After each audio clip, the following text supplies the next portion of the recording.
दूर एक जंगल में शेर खान नाम का एक बाघ अपने 3 बेटों के साथ रहा करता था। शेर खान बाघ के तीनों बेटे अलग अलग गुफा में रहा करते थे। शेर खान के तीनों बेटे रंगीन बाघ थे। वह तीनों भाई देखने में तो बड़े हट्टे कट्टे और जवान थे, परंतु हकीकत में वह तीनों बड़े ही निकम्मे और आलसी थे। उन्होंने आज तक मेहनत का कोई काम नहीं किया था। वह तीनों दिन भर व्यर्थ की बड़ी बड़ी बातें करते और सारा दिन अपनी गुफा पर ही पड़े रहते थे। वहीं शेर खान बाघ अपने तीनों निकम्मे आलसी बेटों को लेकर बड़ा परेशान रहता था। एक दिन वह तीनों बाघ अपनी गुफा पर ही थे, तब एक बाघ बोलता है, मेरा तो सपना है इस दुनिया में सबसे अमीर होने का। काश मेरे पास ढेर सारा सोना होता तो मैं इस दुनिया में सबसे माला माल होता।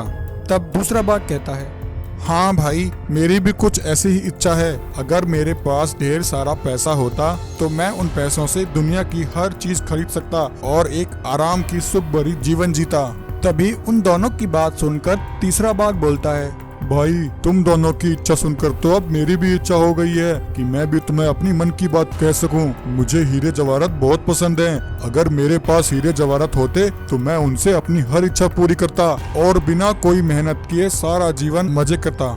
ऐसा कहकर वह तीनों बाघ अपनी अपनी इच्छाएं एक दूसरे को बताते हैं। वहीं उन तीनों का पिता शेर खान बाघ अपने बेटों की यह बड़ी बड़ी बातें सुन रहा होता है। हे भगवान, ना जाने मेरे यह तीनों बेटे कब मेहनत करना सीखेंगे। मेरा सारा जीवन मेहनत करते करते निकल गया, परंतु यह तीनों तो सारी जिंदगी बैठकर ही खाना चाहते हैं। नहीं, इन तीनों से मुझे कैसे भी करके मेहनत करवानी ही पड़ेगी।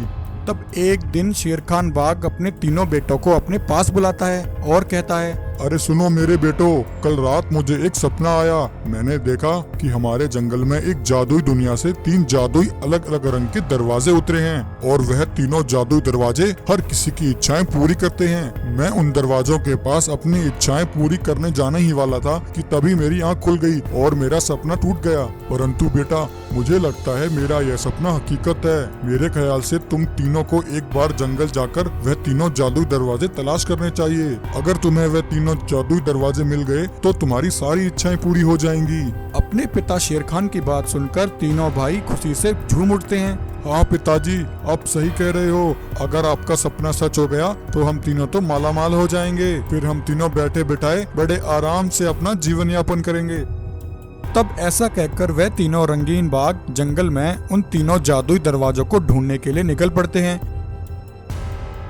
जंगल में थोड़ी दूर चलने के बाद उन्हें वह तीनों जादुई रंगीन दरवाजे दिखाई देते हैं, जिनमें से एक दरवाजा सोने का था और उस सोने के दरवाजे के पास ढेर सारा सोना चांदी रखा था। एक दरवाजा पैसों का बना था जिसके पास ढेर सारे पैसे रखे थे और वहीं तीसरा दरवाजा हीरे जवाहरात से बना था और उसके पास ढेर सारे हीरे रखे हुए थे। उन तीनों जादुई दरवाजों को देखकर तो तीनों भाइयों की खुशी का ठिकाना ही नहीं रहा। तभी उन दरवाजों के पास आसमान से एक सफेद शेर उतरता है और उन तीनों रंगीन बाघों से कहता है, सुनो रंगीन बाघों, मुझे पता है तुम तीनों यहाँ अपनी अपनी इच्छाएं पूरी करने आए हो। इन दरवाजों के पास रखा यह सोना चांदी पैसा और हीरे जवाहरात यह सब तुम्हारा हो सकता है, परंतु इसके लिए तुम्हें मेरी एक शर्त माननी होगी। सफेद शेर की बात सुनकर उनमें से एक पीला बाघ बिना कुछ सोचे समझे कहता है, हाँ हाँ शेर महाराज, हमें तुम्हारी सारी शर्तें मंजूर हैं। बताओ हमें क्या करना होगा। तो अब मेरी बात ध्यान से सुनो। आज से तुम तीनों को मेरे लिए हर रोज भोजन की व्यवस्था करनी होगी। तुम मेरे लिए भोजन लेकर आओगे और जब तक मेरा पेट ना भर जाए तब तक तुम्हें मेरे लिए हर रोज ऐसे ही भोजन लेकर आना होगा। अरे वाह, बस इतनी सी बात। यह तो हमारे बाएं हाथ का खेल है। तब ऐसा सुनकर तीनों रंगीन बाघ जंगल जाकर सफेद शेर के लिए भोजन लेकर आते हैं। सफेद शेर बड़े मजे से उनके द्वारा लाया हुआ भोजन खाता है। सारा भोजन खाने के बाद सफेद शेर बोलता है, सुनो रंगीन बाघों, अभी मेरा पेट नहीं भरा, मुझे और भोजन खाना है। जाओ मेरे लिए और खाना लेकर आओ। तब वह तीनों रंगीन बाघ फिर से जंगल जाकर सफेद शेर के लिए भोजन लेकर आते हैं। सफेद शेर सारा भोजन खा लेता है और फिर से उन तीनों को भोजन लाने के लिए कहता है। इस तरह सफेद शेर अब ऐसे ही करता। वह उन तीनों रंगीन बाघों को हर बार खाना लाने के लिए भेजता। तब आखिर में वह तीनों रंगीन बाघ सफेद शेर के लिए भोजन लाते लाते बड़े परेशान हो जाते हैं और तीनों एक जगह रुककर कहते हैं, अरे भाइयों, ये उस सफेद शेर ने हमारी क्या हालत कर दी है। उस शेर का तो पेट भरता ही नहीं। हाँ भाई, उसने तो हमें अपना गुलाम बना दिया है। हमने अपने पूरे जीवन में इतनी मेहनत कभी नहीं करी। हाँ भाई, हमने तो सारा जीवन बैठे बिठाए पिताजी के द्वारा लाया हुआ भोजन खाया है। पिताजी हमारे लिए हमेशा भोजन लेकर आते थे और हमें बड़े मजे से भोजन खिलाया करते थे। आज मुझे वह दिन बड़ा याद आ रहा है। भाई बस बहुत हुआ। जितनी मेहनत हम उस सफेद शेर के लिए कर रहे हैं, अगर उतनी मेहनत हम अपने लिए करें तो हम एक अच्छा जीवन जी सकते हैं। तब तीनों रंगीन बाघ सफेद शेर के पास पहुंचते हैं और कहते हैं, तुम ये सारा सोना चांदी हीरे जवाहरात और पैसा अपने पास ही रखो, हमें इनमें से कुछ नहीं चाहिए। जब हम तुम्हारे लिए इतनी मेहनत कर सकते हैं तो हम थोड़ी मेहनत अपने लिए भी कर सकते हैं। आज से हम तीनों भाई मेहनत करेंगे और मेहनत करके अपना जीवन यापन करेंगे। तब उन तीनों रंगीन बाघों की बात सुनकर सफेद शेर भी खुश हो जाता है। अरे वाह बेटो, मैं भी तुमसे यही चाहता था कि तुम सब मेहनत करना सीखो। मैंने जानबूझकर तुम्हारे लिए ये शर्त रखी थी ताकि तुम तीनों को ये एहसास हो सके कि हमें हमेशा मेहनत की खानी चाहिए। बच्चों, दरअसल यह सब तुम्हारे पिता शेर खान की वजह से हुआ है। एक दिन तुम्हारे पिता मेरे पास आए और उन्होंने मुझे तुम तीनों के बारे में सारा हाल समझाया। तब मैंने तुम्हारे पिता से वादा किया कि मैं तुम तीनों को मेहनत करना सिखाऊंगा। आज मैं तुम तीनों से बहुत खुश हूँ। तुम तीनों ने अपनी मेहनत से मेरा दिल जीत लिया है। आज से यह सब कुछ तुम्हारा है। यह सब तुम अपने पास रखो और मजे से अपना जीवन यापन करो। ऐसा कहकर सफेद शेर वहाँ से गायब हो जाता है और वहाँ पड़ा सोना चांदी हीरे जवाहरात सब उन तीनों बाघों को मिल जाता है। अब उन तीनों बाघों को एहसास हो चुका था कि जीवन में मेहनत करना कितना जरूरी है। अब वे तीनों रंगीन बाघ भाई मजे से अपने जंगल में रहते हैं। एक जंगल में हरिया नाम का एक शेर अपने दो बेटों के साथ रहा करता था। हरिया के बड़े बेटे का नाम बंटी और छोटे बेटे का नाम सिम्बा था। हरिया का बड़ा बेटा बंटी बहुत चालाक और ताकतवर था, परंतु वहीं सिम्बा बिल्कुल भोला था। परंतु सिम्बा बहुत समझदार था और अपने पिता हरिया की हर बात माना करता था और उनकी बहुत इज्जत करता था। वहीं बंटी अपने भाई सिम्बा से बिल्कुल अलग था। वह बहुत घमंडी था। वह अक्सर जंगल के नियमों को तोड़ा करता था और कभी कभी चोरी छुपे अपने जंगल के जानवरों का शिकार भी कर लिया करता था।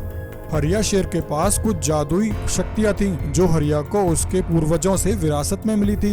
हरिया उन शक्तियों का प्रयोग जंगल के जानवरों के हित में किया करता था, परंतु अब हरिया बूढ़ा हो चुका था। अब वह अपनी उन जादुई शक्तियों को अपने दोनों बेटों में से किसी को सौंपना चाहता था, परंतु हरिया इस बात को लेकर बड़ा परेशान रहता था कि वह अपनी जादुई शक्तियों को अपने दोनों बेटों में से किसे दे।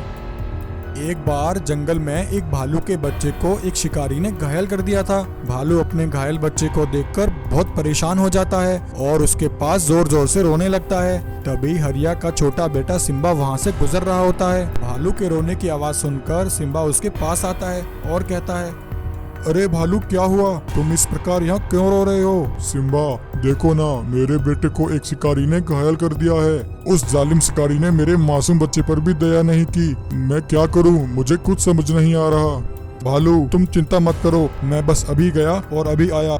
तब सिम्बा भागा भागा वहाँ से जाता है और भालू के बच्चे के लिए एक जड़ी बूटी लेकर आता है और भालू के बच्चे को वह जड़ी बूटी खिलाता है। जड़ी बूटी खाते ही भालू का बच्चा फिर से स्वस्थ होकर खड़ा हो जाता है। यह देखकर भालू बहुत खुश होता है। सिम्बा, तुम्हारा बहुत शुक्रिया। आज तुमने मेरे बेटे की जान बचाकर मुझ पर बहुत बड़ा एहसान किया है। तुम सच में एक नेक दिल और समझदार शेर हो। वहीं एक दिन हरिया जंगल के जानवरों की एक सभा बुलाता है और कहता है, भाइयों, मेरी बात ध्यान से सुनो। जैसा कि तुम सबको पता है, मैं अब बूढ़ा हो गया हूँ और अब मैं अपनी जादुई शक्तियों को अपने किसी एक बेटे को सौंपना चाहता हूँ, परंतु मैं बड़ा परेशान हूँ कि अपने दोनों बेटों में से किसे अपनी शक्तियाँ दूँ। अगर मैंने किसी एक को अपनी शक्तियाँ दी तो दूसरा भाई उसको दुश्मन बन जाएगा। अब आप सब मेरी मदद करो और मुझे बताओ मुझे क्या करना चाहिए। तब भालू कहता है, महाराज, वैसे तो आपके दोनों बेटे बंटी और सिम्बा अब जवान और बहुत शक्तिशाली हैं, परंतु आपका छोटा बेटा सिम्बा बहुत नेकदिल और समझदार है। वह हमेशा हम जानवरों की मदद करता है। उसने कल मेरे बेटे की जान बचाकर मुझ पर बहुत बड़ा एहसान किया है। और वहीं आपका बड़ा बेटा महाराज, वह थोड़ा घमंडी है और मैंने यह भी सुना है कि वह चोरी छुपे जंगल के जानवरों का शिकार कर लेता है। वह आपका बेटा है, इसलिए कोई जानवर बंटी की शिकायत आपसे नहीं करता। महाराज, मेरे ख्याल से सिम्बा इन शक्तियों को पाने के लिए बिल्कुल तैयार है और मुझे पूरा यकीन है वह इन शक्तियों से हम जानवरों की हमेशा रक्षा करेगा। तब जानवरों की बात सुनकर हरिया बड़ा खुश हो जाता है।